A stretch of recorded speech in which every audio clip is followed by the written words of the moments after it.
बऱ्याच वेळा नवऱ्याची कंप्लेंट असते, की बायकोचं माझ्याकडे लक्ष नाही आहे. ती तिच्या कामात, तिच्या म्हणजे बिझनेस असेल, काही जॉब असेल त्यामध्ये बिझी असते आणि तिचं माझ्याकडे लक्ष देणं होत नाही. किंवा बऱ्याच वेळा ज्या स्त्रिया असतात त्यांचा असा प्रश्न असतो, की माझ्या नवऱ्याला वेळच नसतो माझ्यासाठी. कारण ह्या बिचाऱ्या दिवसभर त्या घरासाठी, कुटुंबासाठी, मुलांसाठी राब-राब राबत असतात. मात्र तिला काय हवं असतं त्याच्याकडनं, तर 2 शब्द प्रेमाचे एवढंच तिला हवं असतं. मात्र कधी-कधी ह्या गोष्टी न मिळाल्यामुळे मनात काहीतरी वेगळंच वादळ उठतं आणि त्यामुळे त्या स्त्रीचं घरातलं किंवा सगळ्या गोष्टींवरचं मन निघून जातं. तर ह्या गोष्टी होऊ नये म्हणून आपण हा व्हिडिओमध्ये काही गोष्टी बघणार आहोत, की काय नेमकं घडतं, काय जबाबदार आहे या गोष्टींना, की जे नवरा बायकोला दूर करतं. त्यांच्यातील आपल्याला जर सुसंवाद वाढवायचा असेल तर आपण काय करू शकतो. तर खरंच कधी-कधी मला असं वाटतं, आता मी म्हणजे बायकांच्या बाजूने बोलेल, की बायका ज्या असतात ना, त्यांना खूप म्हणजे शोषण किंवा सहन करण्याची जी ताकद आहे ती बाईकडे दिली आहे आणि तिला काय वाटतं, जे घडतंय ते सगळ्यांबरोबरच घडतंय, त्यामुळे माझ्याचबरोबर हे घडते काही त्याला मी काही त्याला अपवाद नाही आहे, म्हणजे माझ्यासोबतही तेच घडणार आहे जे बाकीच्यांबरोबर घडतं. मुळातच स्त्रीला लहानपणापासून घरातील जबाबदारी तर असतेच. घरातही तिला तेच सांगितलं जातं, की लग्नानंतर तुला हे करावं लागेल, तू आत्तापासूनच शिक.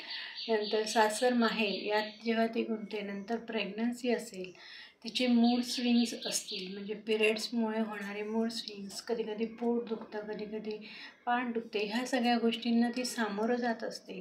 त्याचबरोबर तिच्यामध्ये असणारी एक महत्त्वाची गोष्ट म्हणजे सदैव सेवेत राहणे, सगळ्यांची सेवा करत राहणे हे तिला आवडायला लागतं आणि तिच्या म्हणजे आपल्या काय आहे डी-एन-एमध्येच आहे.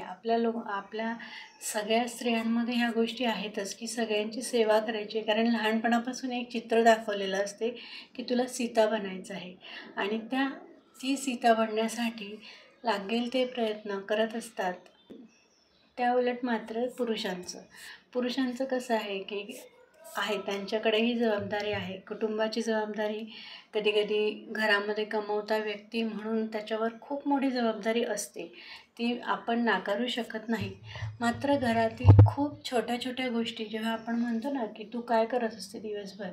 तर तेव्हा आपल्याला कळेल, जेव्हा आपल्याला ह्या गोष्टींमध्ये आपण तिला बघू, की खरंच आपली बायको दिवसभर काय करत असते, तेव्हा कळतं की घरातल्या छोट्या-छोट्या गोष्टी ही कशा मॅनेज करत असेल आणि कसं तिचं ते मोजमाप किंवा तिचं जे आठवडाभर, महिनाभराचं म्हणा, सगळं मॅनेजमेंट असतं. तर हे जेव्हा आपण बघतो, तेव्हा आपल्याला तिच्या कष्टांचीही जाणीव होते. लग्न झाल्यानंतर एक भातुकलीप्रमाणे ती आपला संसार मांडते आणि त्यातच खुश होते. राब-राब दिवसभर राबायचं, संध्याकाळी सगळ्यांना जेवू खाऊ घालायचा, मुलांचा अभ्यास, तिचा जॉब असेल सगळं आवडीने करायचं आणि नंतर रात्री शयनेषु रंभा म्हणून नवऱ्याची सेवाही करायची. ह्या सगळ्या गोष्टी फक्त स्त्रीलाच. पुरुषाला मात्र यातल्या काही गोष्टी तर माफच आहेत. त्याने काही नाही केलं तरी त्याचं सगळं व्यवस्थित होतं. करत असताना तिलाही असं वाटत नाही का, की कधीतरी रिलॅक्स व्हावं, कधी-कधी फिरून यावं, मैत्रिणींशी बोलावं, तिच्या आवडीनिवडी जपाव्या. पण मात्र यातलं तिचं काहीही पॉसिबल नसतं, कारण वेळच मिळत नसतो. घरातले कामं आणि नवरा या गोष्टींमध्ये आणि तिचा जर जॉब असेल तर मग सांगायलाच नको. तर यावेळेस काय करू शकतो, की हे जे कधी-कधी हे मग काय होतं, वेळ न देऊ शकल्यामुळे हे नातं खूप टोकाच्या भूमिकेला जातं किंवा त्यामध्ये बऱ्याच वेळा टोकाची भूमिका घेतली जाते.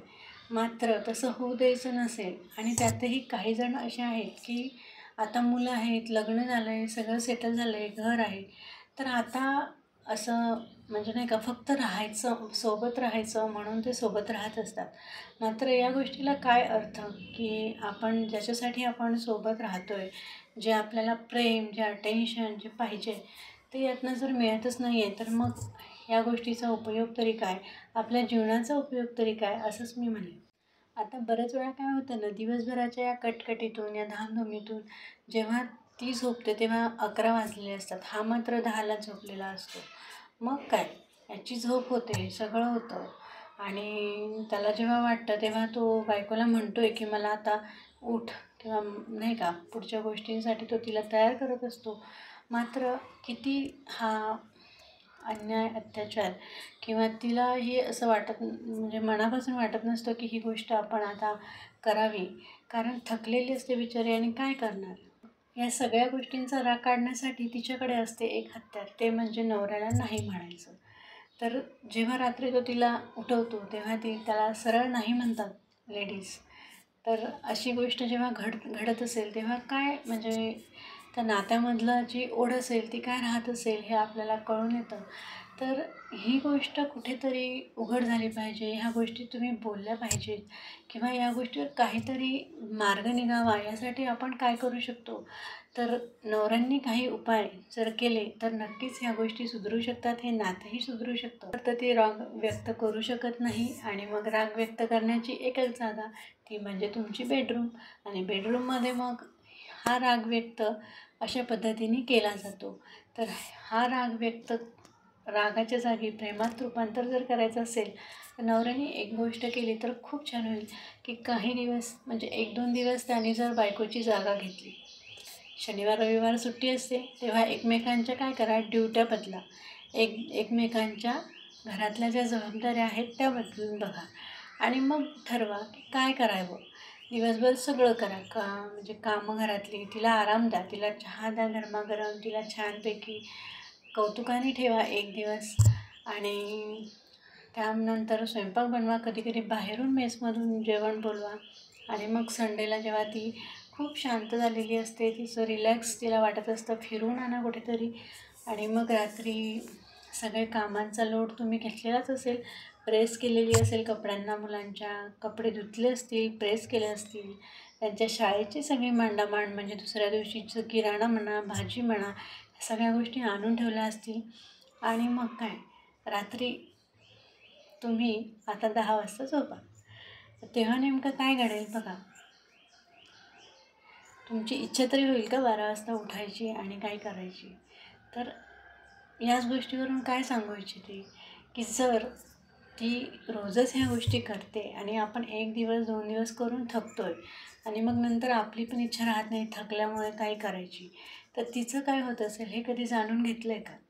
हा उपाय खरंच बघा, करून बघा. तुम्हालाही कळेल की थकल्यानंतर काय अवस्था होत असेल तिच्या मनाची, तिला करावं वाटत असेल का, तिला किती त्यातून आनंद मिळेल ते तर दूरच, मात्र काहीतरी जबरदस्ती करायचं म्हणून करत असेल, ही करायची गरज नाही. बरेच लोक डॉक्टरांकडे जातात आणि सांगतात की माझ्या बायकोची काही इच्छाच राहिली नाही आहे, तिची इच्छाच मेली आहे, तर आता काहीतरी तिला औषध द्या, म्हणजे जणू काही तिथे जाऊन काहीतरी चमत्कारच होणार आहे आणि खरंच ती बायको परत पहिल्यासारखं काहीतरी नाही का म्हणजे नात्यामधल्या ह्या गोष्टी ज्या बंद झाल्या त्या परत सुरू होतील असं त्यांना वाटतं. पण तसं काहीही नसतं. जर तिच्या कारण बघा लेडीजचं कुठलीही गोष्ट करायची म्हटलं तर तिला पहिले मेंटली ती तयार झालेली असली तरच ती पुढच्या गोष्टी करते. पण माणसांचं तसं नसतं, त्यांना काही ठराविक वेळेत त्यांना ते मिळालं तर ते खुश होतात. मात्र ही जर गोष्ट मेंटली असेल तर तिला तेवढं सिरियसली घेणंही गरजेचं आहे. खरंच आपण तिची काळजी घेतो का? तिला एक मित्र म्हणून, एक सखी म्हणून तिच्याशी किंवा कसं वागतो?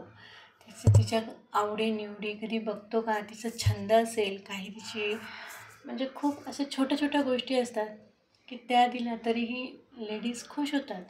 मात्र तेवढंही करायची काही जेंट्सची किंवा काही पुरुषांची इच्छा नसते. त्यांना फक्त तेवढ्या वेळेपुरता ती पाहिजे असते आणि बाकी मग तू तुझं घर सांभाळ, तू दिवसभर घरात लढत बस, मी माझं बाहेरचं काम करतो. आणि खरंच बाहेरचं कामं आपणही लेडीज सगळ्या करू शकू हे म्हणत नाही मी.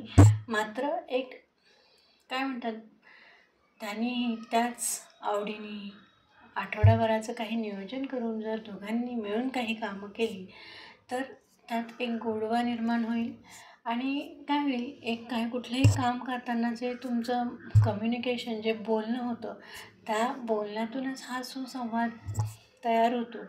तर कदाचित हे सगळ्यांच्या बाबतीत घडणं शक्य नाही, मात्र ट्राय करायला काही हरकत नाही आहे. तुम्ही छोटे छोटे कामं असतील, काही असेल, बाजार असेल, भाजी असेल, तुमचं दळण असेल, ह्या सगळ्या छोट्या छोट्या गोष्टी तुम्ही जर सोबत केल्या तर त्यातला एक आनंदही तुम्हाला मिळेल आणि जे नात्यातला दुरावा आहे तोही कमी होण्यास मदत होईल.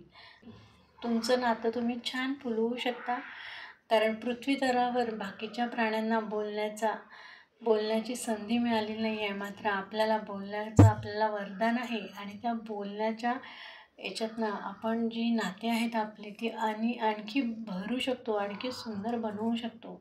आणि जर नसेल बोलता येत तर एखाद्या वेळेस चिठ्ठी लिहून पाठवा ना तिलाही कळेल तुमच्या मनात काय चाललं आहे. आणि खरंच ह्या छोट्या छोट्या गोष्टी एकमेकांना परत जवळ आणतील तुम्हाला आणि तुमच्या नात्यातील सुसंवाद परत वाढेल असंच मी आशा करते.